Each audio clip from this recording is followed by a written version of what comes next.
안녕하세요. 안녕하십니까? 예, 반갑습니다. 예, 오늘 한그룹 방송을 찾아주신 여러분 정말 행복을 누리시기를 간절히 바랍니다. 저는 한그룹 신문 주필 송태현입니다. 네, 저는 한그룹 방송 대표 김대웅입니다. 예, 오늘은 첫 번째 오늘은 국가 공동체에 대한 종교의 용기 이런 제목으로 한번 우리가 대담을 해봤으면 좋겠습니다. 한그룹 신문 4월 30일자요. 제가 3면 커버 스토리에 쓴 내용을 중심으로 해서 우리 김대웅 대표님과 한번 토론하면서 한번 정리를 해봤으면 좋겠습니다. 이 신문을 보신 분은 아시겠지만은 또 이 신문 속에 제가 말하고자 원하는 것은 국가라고 하는 것은 그 속에 여러 가지 섹션이 있다. 네, 그렇죠. 많은 분들이 이제 국가를 말할 때 정치만 있다. 정치 이꼴 국가를 보지 않습니까? 그래서 국가하면 정치 이렇게 말하는데 제가 공부하고 제가 알고 정리한 바로는 국가라고 하는 것은 그 속에 정치, 경제, 사회, 문화, 예술, 체육, 종교. 뭐 그 외에도 또 이제 말할 수 있겠죠. 교육도 포함시킬 수 있겠고, 뭐 환경도 포함시킬 수 있겠는데 크게 그런 섹션이 있다는 겁니다. 그리고 그 섹션은 다 독립되어 있다. 어느 한 분야가 뭐 압박을 한다든가, 어느 한 분야가 막 무시하고 이끌어 간다든가, 이것은 안 된다는 거예요. 이건 독재잖아요. 네, 맞습니다. 독재라고 하는 것은 가장 악한 정치의 특징이고 칼뱅도 그렇게 말하고 있고 저도 그렇게 동의를 합니다. 그리고 이 섹션들이 서로 이제 수평적인 관계 속에서 구성이 되어 있다라고 그렇게 이해할 수가 있겠습니다. 역할이 다르다.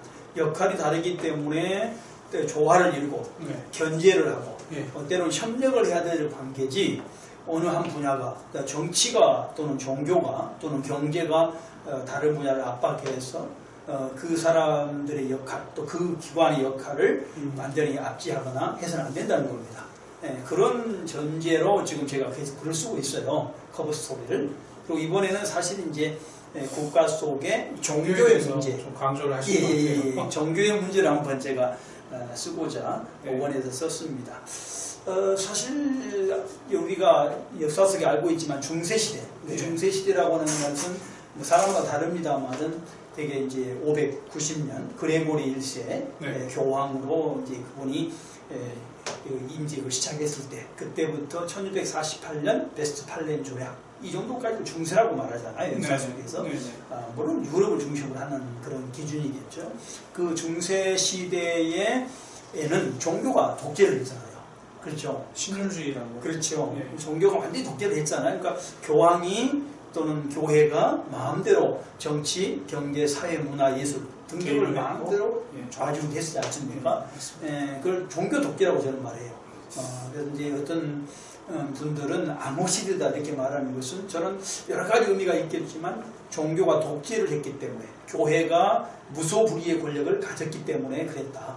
그러면 대표님 종교가 맨 위에 있는 어떤 상위 개념으로 이해할 수 있는 시대였겠네요. 그렇죠. 그러니까 종교가 완전히 상위 개념이 되어 가지고 다른 분야를 완전히 무슨 하위 개념으로 이해해서 그렇죠. 아무래도 또 개입하고 조작하고 좀 이렇게 영향을 주는 그런 시대.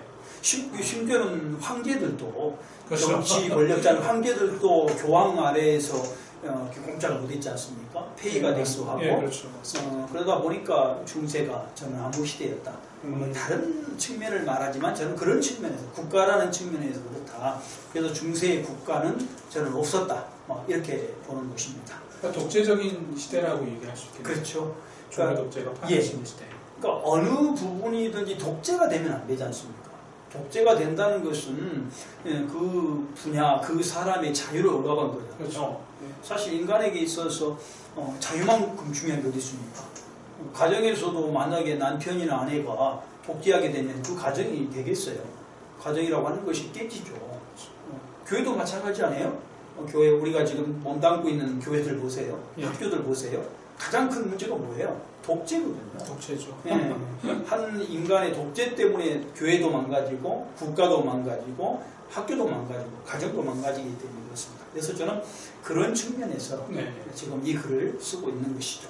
그리고 우리 대표님께서 특별히 이제 그러한 부분에서 이제 한 예를 제시를 하시면서 특별히 이제 옳은 방향에 대해서 말씀을 하시는 것 같습니다. 예. 특별히 이제 15세기 이탈리아에서 발생한 여기 보니까 이제 사보나롤라라는 인물을 중점으로 하셔가지고 가장 이상적인 공동체 국가관이 어떤 국가관이고 그것을 회복할 수 있는 동기나 방향이 무엇인지에 대해서 다루신 것 같아요. 제가 이제 어떻게 글을 쓸까 고민하다가 종교 문제, 제가 이제 종교 쪽에 있고 기독교에 있기 때문에 말을 함부로 쓴다는 것이 좀 어렵지 않습니까? 그렇죠. 그래서 좀 객관성을 좀 갖기 위해서 한 인물을 설정을 했어요. 제가 연구한 인물들이 참 많이 있는데 그 중에 15세기 그 이탈리아 사보나롤라를 제가 생각하게 됐습니다. 이 사보나롤라는 원래 의과대학을 가잖아요. 그러니까 할아버지가 의사예요. 할아버지가 의사여서 할아버지의 영향을 굉장히 크게 받습니다. 미켈레라고 그렇게. 그렇죠. 이 그 할아버지가 굉장히 이제 윤리 쪽에 굉장히 관심을 가져서 사회 윤리에 깊은 관여를 하게 됩니다. 이분이 의사였지만, 그러니까 뭐 의료 윤리든 정치 윤리든 경제 윤리든 그러니까 크리스찬으로서 잘못된 그런 윤리관을 있는 자에게 도전하고 그걸 바르게 만들기 위해서 노력하신 분이세요. 이 할아버지가. 그래서 그 할아버지의 교육을 받은 이 사보나롤라가 의과대학을 갑니다. 의사가 되기 위해서.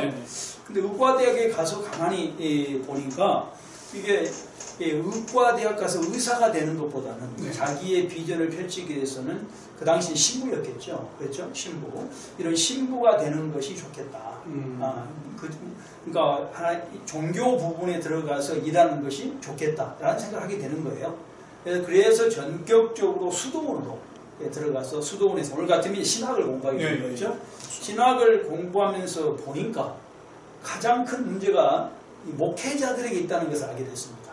그러니까 사회가 엉망이고 정치가 문제가 되고 경제가 엉망이 되는 것은 다른 책임보다는 목회자에게 문제가 있다는 거예요. 당신이 이제 성직자. 그렇죠. 성직자들의 어떤 부패나 타락이 이유였다. 그렇죠. 근데 저는 이분의 생각에 전적으로 동의하는 게 뭐냐면 사실 아까 말씀드린 대로 국가는 정치, 경제, 사회문화 이런 것들이 다 있지 않습니까? 섹션이 있는데 다른 섹션은 언제 말씀드린 것 같은데 땅의 문제지 않습니까? 맞습니다. 정치가 하늘 정치를 말하는 게 아니잖아요. 그렇죠. 경제도 땅의 경제고 사회도 마찬가지입니다. 앞으로 저도 사회 문제를 이제 다루려고 하는데요. 근데 이 종교는 달라요. 종교는 이 땅의 문제를 다루지만 하늘도 다루지 않습니까? 하늘도 다루죠. 하늘. 그 두 가지를 같이 다룬 겁니다. 소위 말하는 우주를 다룬다고 봐야 되잖아요. 이 우주를 다루는 섹션은 없어요.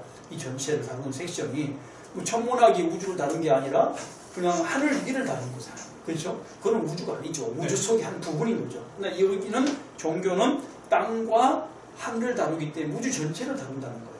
소위 말하면 보이는 부분과 보이지 않는 부분을 동시에 다룬다는 것이죠.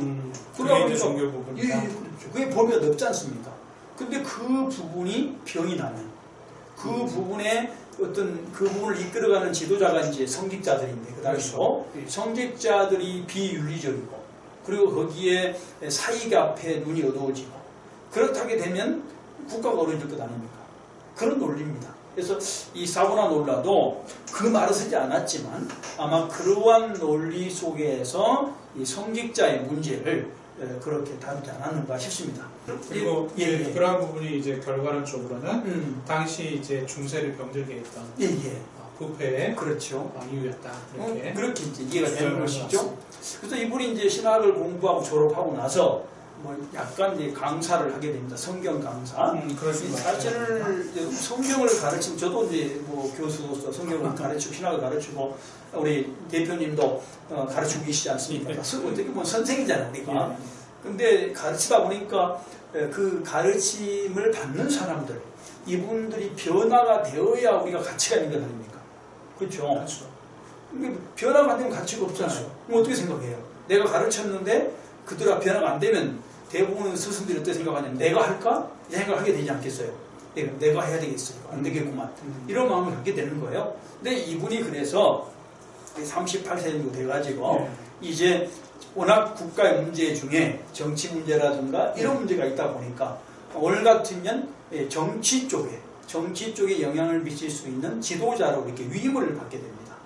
종교 지도자였는데 이제 그런 비전을 품으니까 상황이 정치적인 영향력을 줄 수 있는 자리에까지 이르게 됐다. 그러니까 지금 그 당시에 영향이 큰 게 종교였지만 그러나 정치 지도자의 영향이 크잖아요. 그렇죠. 오늘날 우리나라도 보세요. 정치, 경제, 사회, 문화 제가 말한 7가지 섹션 중에서 정치 포션이 굉장히 크잖아요. 지금 집중돼 있는 상황이죠, 사실은. 그러니까 잘못된 인식일 수 있겠고요. 또 많은 사람들이 정치하면은 굉장히 뭔가 국가라고 하는 생각을 할 정도로 그렇게 우리가 되어 왔었잖아요. 사실은 그게 아닌데 이 당시는 어쩌겠어요. 더 그랬겠죠. 그러다 보니까 이 당시에 정치 쪽에도 굉장히 큰 영향을 미치는 사람들이 있었는데 문제가 있다.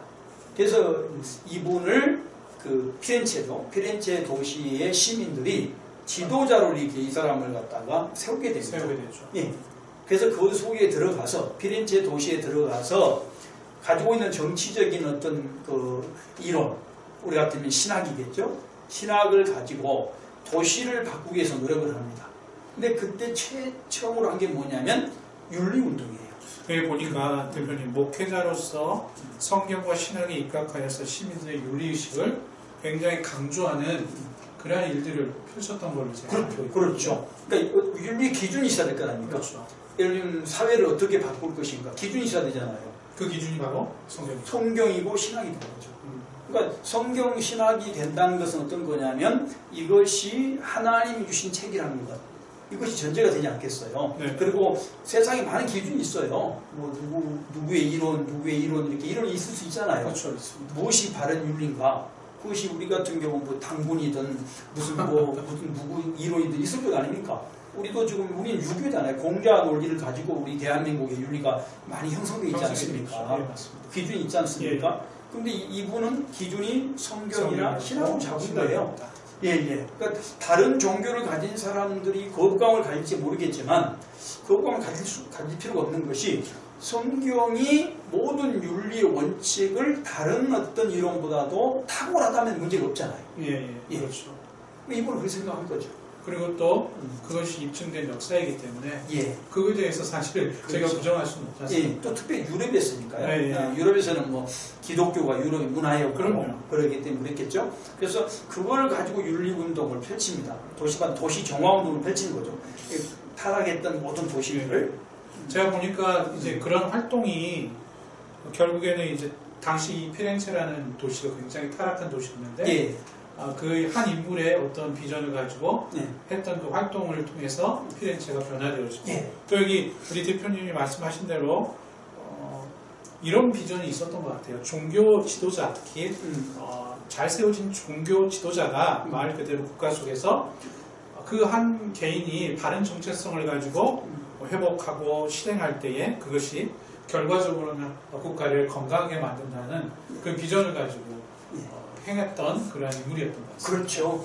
이 오늘과는 약간 차이가 있을 수 있는데요.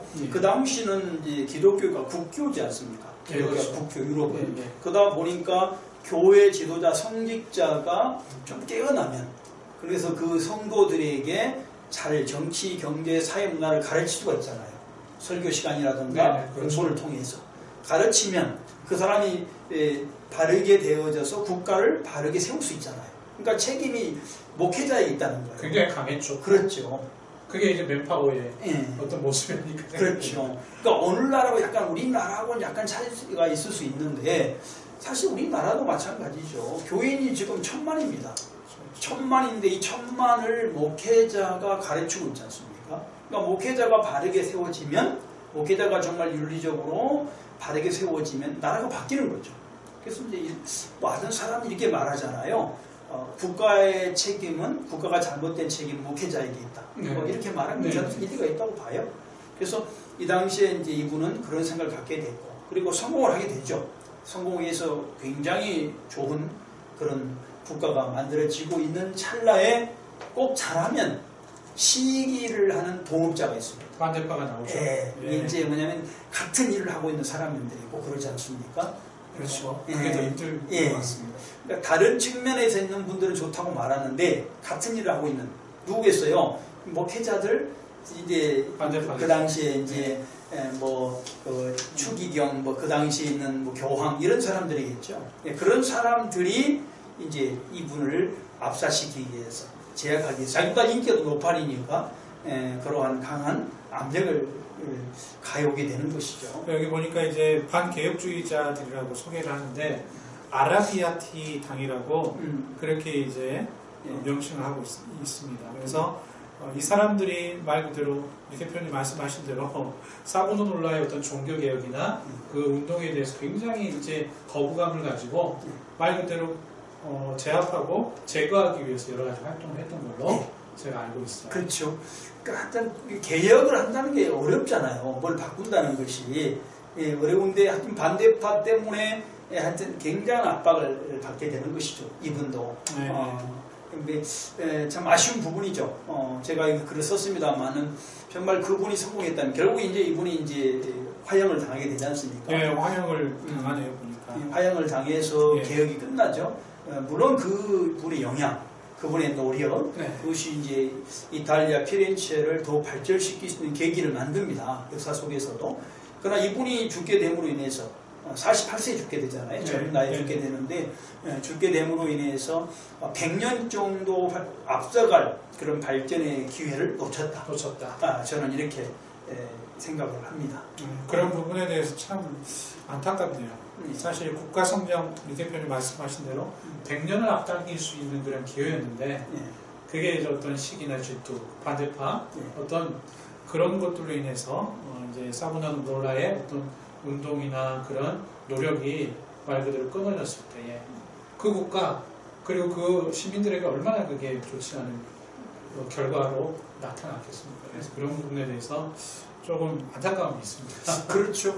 우리나라 이번에도 마찬가지입니다. 코로나19를 통해서 일단 안 썼습니다만 코로나19를 통해서 이 교회가 역할을 못하고 있다는 것이 증명이 됐습니다. 저는 그렇게 생각해요. 저는 이제 저도 개인적으로 말 그대로 나라나 어떤 국가나 어떤 공동체가 병들고 부패한 그 원인 중에 하나, 물론 모르겠어요. 얼마나 그 비중을 차지할지 모르겠지만 이유 중에 분명한 이유 중에 하나는 종교 지도자, 목회자의 어떤 부패, 타락, 그리고 말 그대로 책임 없는 그런 모습 때문이 아닐까 그렇게 개인적으로 사실 생각을 해요. 그렇죠. 그러니까 사실 이번에 코로나19 중에도 사실 교회가 이제 문을 닫았지 않습니까? 교회가 문을 닫고 예배를 폐지했잖아요. 인류 역사 속에서, 대한민국 역사 속에서 예배가 폐지된 적은 없었어요. 지금까지 아무리 어려운데도. 그러나 이번에 코로나19 때문에 예배가 폐지됐어요. 많은 사람들이 무슨 국가가 종교를 탄압한다 이렇게 하는 분도 계셨습니다. 저는 글쎄요, 그렇게 생각하지 않습니다. 국가가 종교를 탄압할 만큼 우리나라가 그렇게 비대한 나라가 아니에요. 지금 만약에 종교를 탄압했다고 하면 가만히 있을 수가 없는 거죠. 저는 그렇게 생각하지 않고 이 교회가 타락했다. 교회가 타락했기 때문에 그런 일이 벌어졌다고 생각하고 있고요. 특별히 지도자들이 역할을 못했다. 사부나놀라 같은 그런 목숨을 건 그런 지도자가 있었더라면 이런 일은 없었을 것 아닌가라는 생각을 하게 됩니다. 그러니까 종교의 탄압이라고 하는 그런 측면에서 나갈 것이 아니고 교회가 지금 잘못 가고 있다. 교회 개혁자가 없고 교회 지도자가 없다는 것이죠. 제가 순서를 좀 하면 총회장이나 이런 분들, 소위 말하면 대형교회를 이렇게 목회하는 분들이 유정자들을 만났어요. 그렇죠. 만나서 이제 이번에 코로나19에 관해서 토론했습니다. 근데 제가 다는 못 들었습니다만 일부를 들었어요. 그들이 어떻게 말을 했냐면 그냥 국가가 뭔가 잘못했다라는 것을 말해줄 필요가 있잖아요. 뭐 국가를 공격을 하려는 말이 아니라 이게 지금 교회 문을 닫고 동직원들이 와서 교회 뒷자리에 앉아서 감독하고 사진 찍고 하는 것이 이거는 교회를 오르가는 처사잖아요. 이것은 어느 나라가 그런 나라가 있어요. 감히 그 예배를 드리는데 그런 일이 있을 수 없지 않습니까? 그런 것에 대해서 정부가 잘못 생각해서 한다면, 그렇죠? 정치권이 이때부터 사부나놀라 때처럼 정치권이 잘못한다고 우리가 생각한다면 지도자들이 당당하게 가서 목숨을 걸고 이거는 고쳐라라고 말을 했어야 되잖아요. 예를 들면 카페를 문 닫게 만들었어요. 그래서 카페가 완전히 고사될 직면에 처했습니다. 그때 카페에 있는 그러한 사장님들이 일어서서 데모했어요. 그래서 지금 카페가 문을 열었지 않습니까? 그러니까 국가도 그런 마음 갖고 있는 거죠. 근데 교회는 침묵했죠. 누구도 그런 사람이 없었다는 거예요. 개혁합시다. 국가가 정치가 지금 잘못되고 있습니다라고 말하는 사람이 없는 거예요. 그러니까 교회가 10%만 예배 드린다는 둥 또는 20명만 예배 드린다는 둥 뭐 이런 식으로 돼버린 거예요. 이거를 갖다가 정치권이 종교를 탄압한다? 저는 그렇게 생각하지 않습니다. 물론 정치권도 잘못했지만 가장 큰 근본은 이 사보나 놀라처럼 종교 지도자의 잘못이다. 종교 지도자가 깨어나서 개혁을 했더라면 거기에 대해서 국가에게 대안을 제시하고 그렇죠. 그 방법을 예. 제시하면서 예. 할 수 있고 공생할 수 있는 방법으로 예. 나아가야 되는데 그렇죠. 그러지 못함이 예. 사실 책임이 있다. 사보나 놀라처럼 목숨을 걸었어야 되죠. 저도 지금 목숨을 못 거는 게 미안하고 죄송스럽지만 그런 사람이 없었다는 거예요. 그래서 오늘날 사보나 놀라의 이런 어떤 용기 예. 이것은 굉장히 중요하다.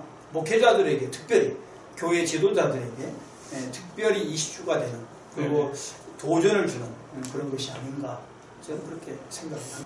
사실 이제 어느 정도 좀 이제 잠잠해졌지만 초기에 이제 그런 부분이 굉장히 이슈화가 됐거든요, 사실은. 예. 교회를 폐쇄한다는 그러한 관점과 아니다 이제 뭐 다른 해석들도 많이 얘기를 하신 분들도 계셨어요. 근데 이제 대표님 그 말씀을 들을 때에 종교개혁자, 종교 지도자나 어떤 목회자들의 깨어있지 못함에 대한 반성은 분명히 필요할 것 같습니다. 예. 그렇죠. 물론 여기에 대해서 이제 할 말이 참 많지만 예. 정치권에게도 할 말이 있습니다. 정치권이 이번에 코로나19를 통해서 교회에 폐쇄 명령을 내리고 행정 명령을 통해서 한 것은 큰 실수다. 네. 왜냐하면 정치가 종교를 압박해서는 안 됩니다. 물론 전쟁이 일어난다든가 전염병이 돌 때 비상시에 당연히 교회에 권고해서 네.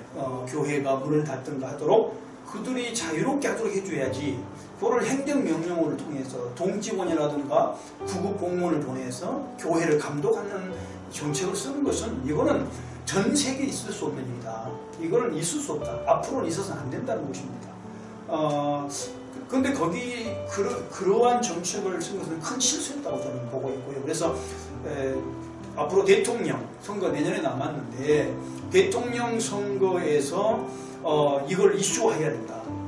이슈화해서 대통령 후보가 앞으로는 종교를 이렇게 함부로 압박하지 못하도록 우리가 교회 지도자가 나서야 된다고 생각하고 있고요. 그리고 정치 지도자가 그걸 못했다면 실수했다면 실수를 그대로 인정하고 그리고 앞으로는 다른 부분을 압박하려고 말고 무슨 명령을 통해서 하려고 하지 말고 권고하고 또 서로 협력할 수 있도록 하는 것이 저는 굉장히 중요한 것이다 라고 생각합니다. 그래서 국가 공동체에 대한 어떤 종교의 용기 굉장히 필요할 것 같고요. 그 용기가 이제 윤리의식, 고차원적인 윤리의식, 특히 종교인의 윤리의식이 굉장히 발전이 되고 좀 발달되어야 된다. 이렇게 우리가 정리할 수가 있겠습니다. 그렇죠. 교회의 책임이 더 크다. 네. 이게 국가의 문제도 있지만 교회의 책임이 크다라는 것을 이제 말하고 결혼한 것이죠. 기도할 제목이 많습니다. 예, 그렇습니다. 예. 네, 오늘 좀 귀한 말씀 감사하고요. 저희가 이제 이 시대를 코로나 시대인데 언제 이게 참 끝날지 모르겠습니다. 하지만 분명히 이제 그 끝은 있다라고 생각이 되고요. 그때까지 오늘 귀한 말씀 저희가 함께 생각하면서 그렇게 애쓰며 나아가기를 소망해 보겠습니다. 감사합니다. 감사합니다. 예, 예.